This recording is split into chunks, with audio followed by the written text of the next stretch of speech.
Welcome to the Righteous Kitchen.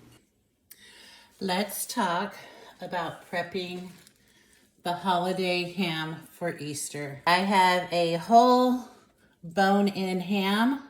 I prefer a ham that has the bone in it. It has more flavor. The cooking directions are right there. So let's see what we have. This is a pre-cooked ham. How do I know? It will say on the package right here, fully cooked. That's the easiest one to deal with. A bone-in for flavor, it's fully cooked. Basically, we're just heating it up for dinner. So let's see what they have for their instructions. Preheat oven to 325. So this is going low so that we don't dry out the ham. Place ham in a baking dish or roasting pan. I just used this old granny style roasting pan. It will fit in there. It's enamel coated, so I don't have to worry about the ham sitting in there overnight. Add half a cup of water to pan. Cover pan with foil or a lid. Another advantage to the roaster is it comes with a lid.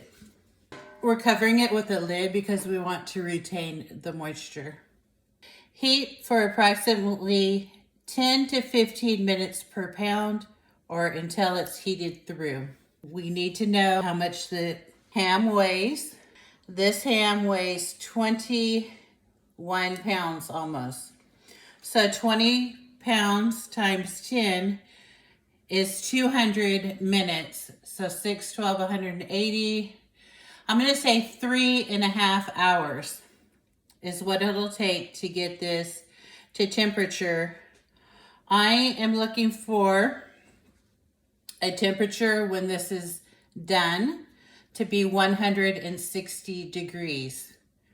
Now, I plan on basting mine with a brown sugar and pineapple glaze. So at about 130 degrees, I will start basting this ham.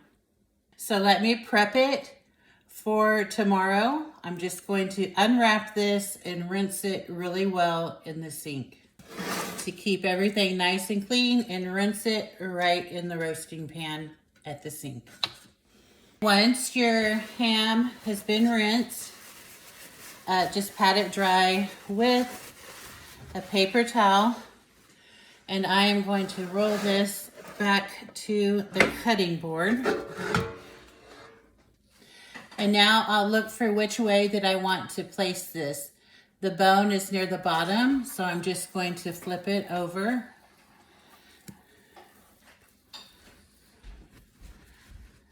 And this will be the top of the ham. Some hams have this brown wrapper that's over it. The first ham that I cooked with my grandma teaching me how to bake a ham, it had that brown wrapper, and it was the same color as the meat. To avoid that happening, I just come in here and just look and make sure that there's no wrapper on this. I am going to make a traditional baked ham with the pineapple rings on it. So you don't put this into the oven for 3.5 hours with the pineapple rings. You don't put the pineapple rings on till that last hour. I'm going to put those on about 2.5 hours. But what you do is you come in here and you cross hatch, you score the top of your ham. It's going to give a pretty presentation, and it's going to allow it to cook faster. So just take a knife. You're going to make a diamond pattern. So I'm just going to cut in here about every inch. I'm going to make these cuts. And I'll show you over here. I'm just cutting into the ham about every inch. And as it cooks, it's going to give us a pretty pattern. Doesn't have to be perfect. I made that one a little bit wide. So we're doing that one way, and then we're going to pivot it, and then we're going to go the other way.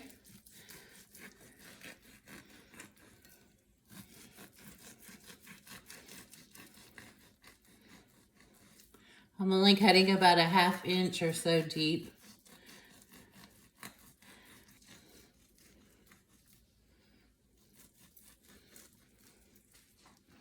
And that's it. So our ham, we've calculated how long to cook it for and at what temperature.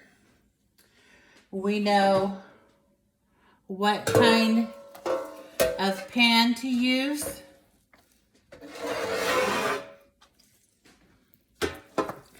We've cross-hatched it for our initial phase of cooking, and that's it. That's all we have to do. So let's say 4 hours before you're going to eat. So if you're eating at noon, at 8 in the morning, get this into a 325-degree oven. And this is for a 20-pound ham. So it's prepped. The lid is on it. And I could just put it in the refrigerator. And then I'll come back and prep my glaze. That's it. How to prep your holiday ham. I like to wash the packaging so that I could refer back to it, the cooking time, the cooking temperature, and how much the ham weighs. You're going to need all that information. It even shows you how to slice your ham when it's time to serve. Now, I did say the cooking time was 3.5 hours. I'm allowing 4 hours for the ham to rest after cooking. I am going to prepare the glaze for the baked ham. I'm using a traditional pineapple and brown sugar glaze. So we have the brown sugar going into a saucepan. Canned pineapple juice right from the pineapple slices that we'll be using on top of the ham. So we want to get 1/4 cup of that canned juice. I put a tablespoon of the maraschino cherry juice just to give it an extra punch. And then 1 teaspoon of dry mustard powder. And that's all there is to it. I am going to take this to the stove and let it come to a boil till all of that sugar is dissolved. So let me go do that. About the time it gets to a full rolling boil, just turn the heat off. The sugar is dissolved by then. So I'm going to just let that cool for a little bit. Okay, here is the brown sugar glaze. And I'm just going to pour it into this mason jar. And this will be ready when it's time to baste the ham. So there it is, the brown sugar pineapple glaze for the baked ham. It is 8 a.m. Easter morning, and I have my ham prepped and in the roasting pan. I poured in 1 cup of water. I've got it cross-hatched, and I have the oven set for 325 degrees with the rack on the bottom position.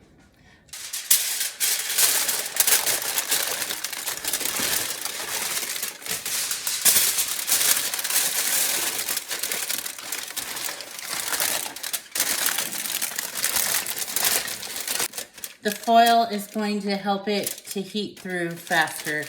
It is a large ham, and I don't want all that water to evaporate and dry out the ham. So there we go. All right, to the oven. All right, I took the ham out of the oven, It's been in there 2 hours. Want to take a look at it. And that's perfectly normal. This is why we did the cross hatching to do that. That looks great. Now is the time to put the pineapple and the cherries on the ham just to decorate it. Okay, I'm just gonna do it like that. I have these stainless skewers. I'm going to use them. Depending on how many skewers, at least get the top portion because that will hold it. It'll keep it from sliding down. I'm going to put the cherry in each pineapple ring.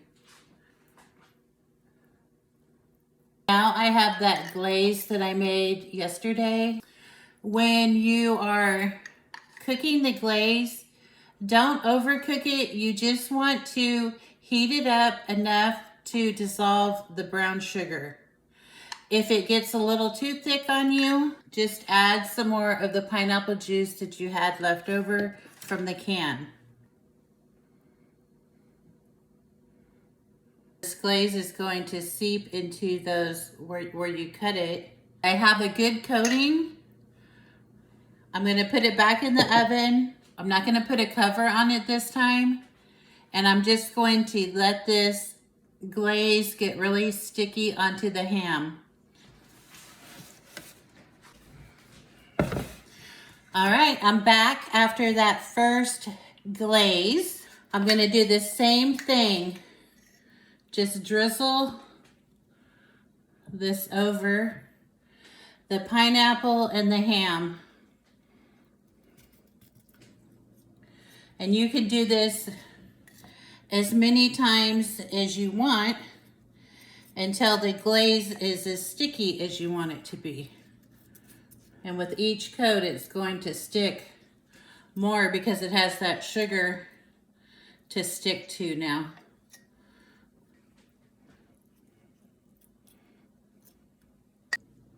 So I put this ham in at 8 o'clock this morning, and I'm going to let this cook another half an hour. It'll be 12 o'clock, and then it will be done. But I'm pleased with the way this ham looks. So it's going back in for 30 minutes. Then it's done. I'll bring it back out to rest. Here is the ham. It's all finished. It baked for 4 hours by the time I put the glaze on it and put the rings. It's all done, and I am just going to let it set in the roaster with the lid on. I'll just keep it off to the side and let it sit till I'm ready to serve dinner. But that's it. Pineapple glazed ham.